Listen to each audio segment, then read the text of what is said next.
Hello बच्चों, कैसे हो आप सब। आई एम श्योर कि आप सब बढ़िया होंगे और आपकी पढ़ाई भी एकदम शानदार चल रही होगी। मैं हूं आपकी आरती मैम। आज के इस वीडियो में हम एक बहुत ही बढ़िया पोयम पढ़ेंगे जिसका टाइटल है फादर टू सन। इसको लिखा था एलिजाबेथ जेनिंग्स। अब आप इसके टाइटल से ही समझ सकते हैं कि फादर टू सन, इस पोयम में फादर एंड सन के बीच के रिलेशनशिप को दिखाया गया है। उनका रिलेशनशिप बिल्कुल भी अच्छा नहीं है। उन दोनों के बीच में बहुत ही ज़्यादा कम्युनिकेशन गैपिंग है, जिसकी वजह से फादर को बहुत ही ज़्यादा अफसोस होता है कि मैं अपने बेटे के बारे में जानता ही नहीं हूँ। जबकि सालों से हम लोग एक ही घर में रह रहे हैं, एक ही साथ रह रहे हैं, फिर भी मुझे अपने बच्चे की लाइक्स डिसलाइक्स के एटीट्यूड को मैं बिल्कुल भी नहीं समझ सकता। और ऐसा हुआ क्यों? हुआ इसलिए कि ये जो फादर हैं, जब बच्चा छोटा था, जब उसे अपने फादर की लव की ज़रूरत थी, अपने फादर से कम्युनिकेशन की ज़रूरत थी, तब उनके फादर अपनी लाइफ के अदर कामों में बिजी थे। तो अब जब फादर फ्री हो गए हैं तो वो अपने बच्चे को अभी भी छोटा ही समझ रहे हैं, जबकि उनका बच्चा पूरी तरीके से ग्रो कर चुका है और छोटे से कम्युनिकेशन गैपिंग बना रहा दोनों के बीच में, जिसकी वजह से इन दोनों के बीच में काफ़ी डिफरेंसेस आ गए हैं। So friend, this was the outview of the poem. ठीक है, अब हम इसको लाइन बाय लाइन पढ़ लेते हैं। सो आइए शुरू करते हैं। लेकिन हाँ, वीडियो देखने के बाद आप मुझे कमेंट करके ज़रूर बताना कि आपको ये पोयम कैसी लगी। तो आइए स्टार्ट करते हैं। तो बच्चों, इस पोयम में 4 स्टैंजा हैं और हर स्टैंजा में 6 लाइंस हैं। जो 6 लाइंस का स्टैंजा होता है उसको सेस्टेट बोलते हैं। सेस्टेट मतलब 6 लाइंस का स्टैंजा होता है। अब आओ देखते हैं कि इसके फर्स्ट स्टैंजा में क्या है। I do not understand this child, though we have lived together now in the same house for years. Father बोल रहा है यहाँ पे आई मतलब फादर को इंडिकेट कर रहा है। I do not understand this child, मैं इस बच्चे को नहीं समझ पाता हूँ। दो यद्यपि we have lived together now in the same house for years, जबकि हम दोनों कई सालों से एक ही घर में एक ही साथ रहते हैं, फिर भी मैं इस बच्चे को नहीं समझ पाता हूँ। I know nothing of him, मैं इसके बारे में कुछ भी नहीं जानता हूँ। इसकी लाइक्स क्या हैं, डिसलाइक्स क्या हैं, मुझे कुछ भी नहीं पता।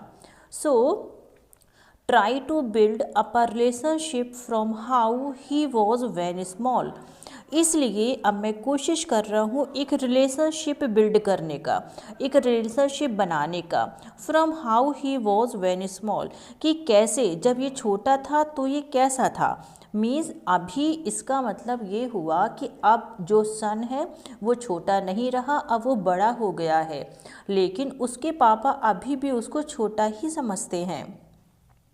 Yet have I killed the seed I spent or sown it where the land is his and none of mine। कह रहे हैं कि क्या yet have I killed, क्या मैंने ही ख़त्म कर दिया है, क्या मैंने ही मार दिया है the seed, उस शीड को आई स्पेंट और सोन, जिसके साथ मैंने टाइम स्पेंड किया या जिसको मैंने बोया। इट वेयर, जहाँ पर द लैंड इज़ हिज, भाई उसी की ज़मीन है ये। नन ऑफ माइंड, मेरा कुछ भी नहीं है। मीन्स मेरे घर पे जो मेरा बेटा है, जो मेरा ही हेयर है, जो मेरा ही बनाया हुआ है, मेरा खुद का बेटा है, वो अब कहाँ है? क्या मैंने ही उसकी ज़रूरत को ख़त्म कर दिया या मैंने ही उसको नहीं समझ पाया? वी स्पीक लाइक स्ट्रेंजर्स, हम दोनों एक दूसरे से स्ट्रेंजर्स की तरह बातें करते हैं। There is no sign of understanding in the air, means हमारे बीच अंडरस्टैंडिंग का कोई नामो निशान ही नहीं है, कोई साइन ही नहीं है। इन the air, in the air मतलब हवा में। हवा मीन्स आस पास कहीं से भी एक भी ऐसा सिंबल नहीं मिलता जिससे ये पता चले कि हमारे बीच में अंडरस्टैंडिंग है। This child is built to my design, ये बच्चा बिल्कुल मेरी तरह ही बना हुआ है, मेरा बच्चा है भाई ये। Yet what he loves I can not share, मैं उसको बहुत ज़्यादा प्यार करता हूँ, वो भी मुझे प्यार करता है। आई कैन नॉट शेयर, लेकिन मैं इसके साथ अपनी चीज़ें शेयर क्यों नहीं कर सकता। इट मीन्स कि बच्चा मुझसे ही रिजेंबल करता है, मेरी तरह दिखता है, लेकिन मेरे और इसके बीच में फिर इतने डिफरेंसेस क्यों हैं? मतलब हम दोनों जब सेम हैं तो फिर जब मेरा बच्चा मुझसे ही बना हुआ है, मेरे ही ब्लड, मेरे ही फ्लैश से बना हुआ है, तो हम दोनों फिर एक दूसरे के साथ जो एटीट्यूड है, बिहेवियर है, हैबिट्स है, वो क्यों नहीं शेयर कर पाते हैं।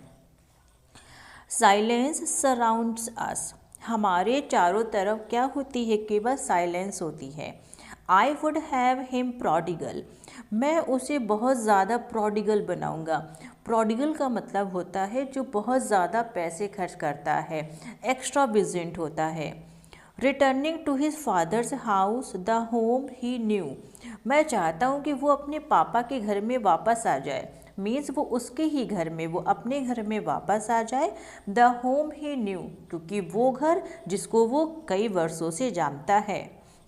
रेदर देन, ना कि ऐसा हो, then see him make and move his world, मैं ये बिल्कुल नहीं देखना चाहता। And move to his world, कि वो एक अपना अलग घर बना ले, उसका एक अलग वर्ल्ड हो जाए, वो उसमें रहने लगे, वह उसमें मूव कर जाए। रेदर देन सी हिम, मतलब कि मैं बिल्कुल भी ऐसा देखना नहीं चाहता।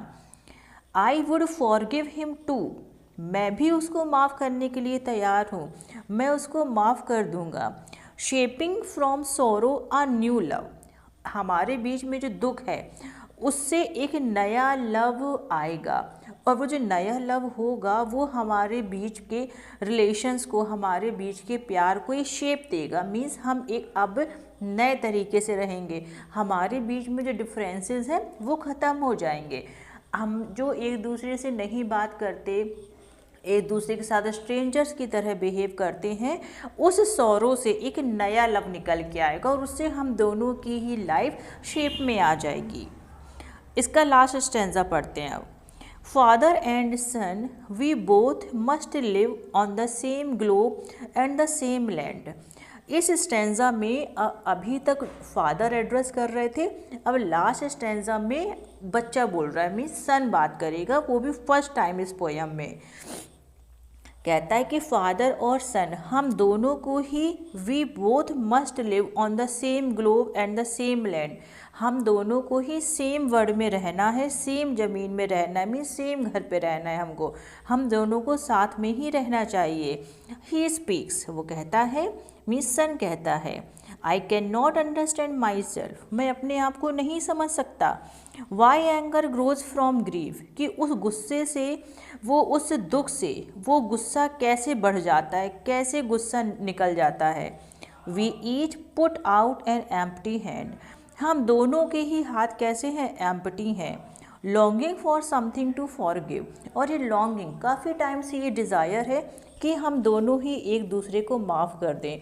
मीन्स इस स्टैंजा से समझ में आता है कि वो जो सन है और वो जो फादर हैं वो दोनों ही फ्रस्ट्रेट हैं, क्योंकि वो दोनों ही एक दूसरे के लिए स्ट्रेंजर हैं, इसलिए उन्हें अब लग रहा है कि अब लाइफ में कोई दूसरा ऑप्शन नहीं बचा है, तो ये बेटर है कि हम दोनों एक दूसरे को माफ़ कर दें और एक दूसरे के साथ रहने लगें। इट मीन्स कि जो सन है वो भी बहुत ज़्यादा फ्रस्ट्रेट है, इसीलिए वो कहता है why anger grows from grief, मुझे नहीं पता कि मेरे दुख से ही गुस्सा कैसे ग्रो करता है, क्योंकि फ्रस्ट्रेट है, उसके फादर से उसकी बात नहीं हो रही, इसलिए वो भी दुखी रहता है, उससे भी नहीं पता कि मुझे गुस्सा क्यों आ जाता है।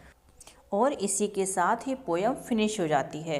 तो आई एम श्योर कि आपको समझ में आया होगा कि कैसे एक फादर और सन के रिलेशनशिप को दिखाया गया है। तो आज की वीडियो में बस इतना ही। Thank you so much.